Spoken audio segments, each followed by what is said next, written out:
मेरा नाम बाबुल है। बाबुल जी। बाबुल की दुआएं लेती जा। जी। क्या माहौल है चुनाव का यहाँ? यहाँ पूरा यानी बिहार जितना, यहाँ अररिया जिला जितना भी है वो ओबीसी छोड़ के किसी को देगा ही नहीं। ऐसा क्यों है? ऐसा ये है यानी कि पूरा जिंदगी भर यानी आरजेडी हो गया, कोई भी हो गया, हम लोग सिर्फ दरी फैलाने वाला कारोबार किया है। मेरा दादा या परदादा जो भी किया है वही काम किया है। हालात बदलता है, नेता बदलेंगे, अपना वो यानी कि हर एक चीज़ का जो अगर मुद्दा होता है, एनआरसी हो गया, बहुत सारे बिल वक्त बिल का हो गया, तो मेरा सिर्फ हमारे कौम का अगर बोलने वाला अगर कोई है तो सिर्फ एक ओबीसी है। ओबीसी के अलावा है ही नहीं। या लालू हो गया या कोई भी हो गया, आज तक यानी बोला ही नहीं है संसद में या कहीं पे भी। अगर कोई अगर बोला है सिर्फ ओबीसी है या ओबीसी का भाई है। अच्छा, ओवैसी को लेकर यहाँ के लोग ये कहते हैं कि पिछली बार हमने उन पर भरोसा किया, उनके प्रत्याशी पर भरोसा किया, फिर वो टूटकर आरजेडी में चले गए, तो भरोसा नहीं किया जाता। एक बात बताइए, जैसे ये मैं आपको दिया है, ये फील्ड पे अगर बात करने के लिए इस फील्ड में भेजा है, आप अगर इस फील्ड छोड़ कर अगर दूसरा जगह अगर चले जाते, गलती आपका है ना। थोड़ा रास्ता गलती आपका है ना। या ये कैमरा अगर पकड़ के रखा है, इसको जहाँ पे कर ले जाइएगा वहीं पे जाएगा ना। पब्लिक कुछ नहीं कर सकता है ना। बड़ा अच्छा उदाहरण आपने दिया, एकदम हम लोगों पे ही। नहीं, एक बात बताइए, पब्लिक कुछ कर सकता है तो पब्लिक जो अगर वोट दिया तो कुछ सोच के दिया था ना कि हमारा है, वो बिक गया, तब उसका गलती है ना। तो इस बार भरोसा वो नहीं जीतेगा, देख लिया अगर नहीं जीतेगा। कुछ काम तो अच्छा किया होगा जिसको लेकर लाख काम कर ले। जो इंसान अगर बिक जाए उसका कोई मजहब कोई धर्म नहीं है। कहते हैं कि राजनीति में कोई सगा नहीं होता। नहीं, एक बात बताइए, राजनीति आप वहाँ पे कर रहे हैं ना, पब्लिक क्या किया था? राजनीति में अगर दम है तो अकेले बल पे जाइए ना। यहाँ पे तो समाज को लेके यानी आप डूब गए ना। तो आपको ये लगता है कि जनता के साथ विश्वासघात किया है? बहुत ज्यादा किया, हद से ज्यादा किया है।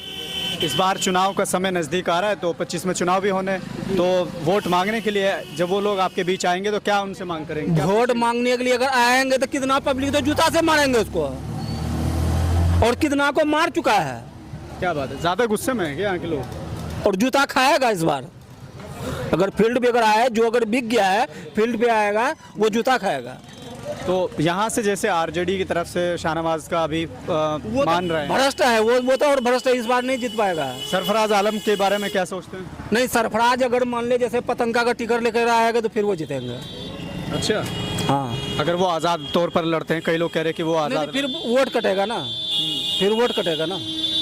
हमारे कहने का मतलब है ओबीसी को फर्ज बनता है, अगर आरजेडी से उसको तो टिकट मिलेगा ही नहीं। किसको? सरफराज को। तो सरफराज का कम से कम वो पतंग का टिकट लेके आए, फिर वो एक तरफा जीतेंगे। अच्छा, अभी यहाँ दो प्रत्याशी है संभावित जो एमआईएम के सिंबल को लेकर, या मतलब एमआईएम के बैनर के तले मेहनत कर रहे हैं। उनमें से एक नाम है मुर्शिद आलम का और एक है मौलाना अब्दुल्ला सालिम का। तो अभी आरजेडी की हमने बात की, अब उसके बाद हम कर लेते हैं कि दोनों लोग मेहनत कर रहे हैं, इनमें से दोनों में से मजबूत कौन सा रहेगा? कोई भी अगर आएगा पतंग जीतेगा यहाँ से। और सबसे बेहतर रहेगा ये सरफराज भाई, अगर उसको अगर पतंग का टिकट अगर दे दे, या अगर वो लेना चाहे तो ले ले तो बेहतर रहेगा, सबसे बेहतर रहेगा। अच्छा, मुर्शिद आलम को लेकर जानते हैं? मुर्शिद आलम जानते हैं, वो भी अच्छा काम कर रहा है, कम से कम 5 साल से वो फील्ड पे घूम रहा है, अच्छा काम कर रहा है वो भी। लेकिन सबसे बेस्ट ये रहेगा। मौलाना अब्दुल्ला सालिम को लेकर क्या सोचते हैं? वो भी ठीक है, पतंग का टिकट लेकर जो भी अगर आएगा वो जीतेगा।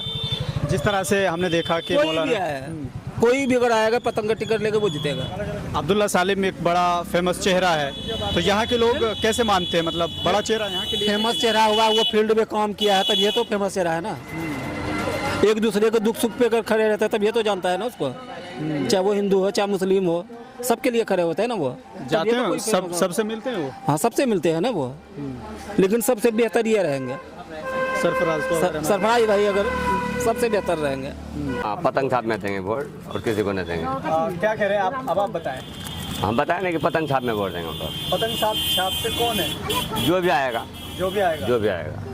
यहाँ पिछली बार शाहनवाज साहब चुनाव जीते, वो तो बेईमान है। वो तो क्या बात कर रहे हैं? विधायक है वो। विधायक, हालांकि वो गद्दार है, वो बिक गया तो उसका क्या चढ़ा है? 25 के चुनाव में अभी जब वो आपसे वोट मांगने आएंगे, कहने नहीं बोलते, वोट मांगने आपके बीच आएंगे, तो आप क्या मांग करेंगे? उनसे क्या पूछेंगे? क्या पूछेंगे उससे? हम लोग क्या, कौन सा दौलत देता है हम लोग को, कौन सा चीज़ देता है? हम लोग अपना देश बचाएगा, बस ये बहुत है।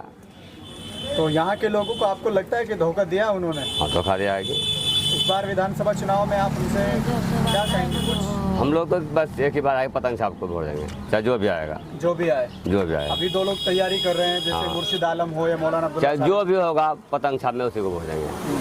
मुद्दे कुछ हैं लोकल के, मुद्दे क्या होंगे? लोकल को तो मुद्दे बड़ा बड़ा आदमी बताएगा क्या मुद्दे है नया मुद्दे है। हम लोग को लेकर एक ही निशान आ गया, आदमी जो बैठता है दुकान पे सभी बोलता है पतंग साहब पे दो। अच्छा, यहाँ लोग आते हैं तो बात करते हैं? हाँ बोलता है पतंग साहब में वोट देंगे, चाहे जो भी आएगा उसमें।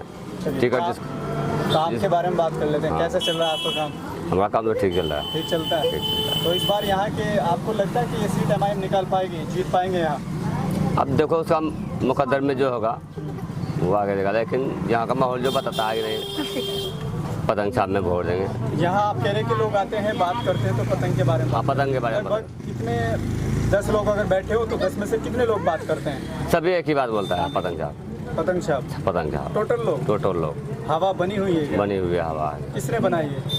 ये पब्लिक बनाया है, आम जनता बनाया। तो लगता है आपको कि यहाँ से एमआईएम के अलावा कोई? नहीं।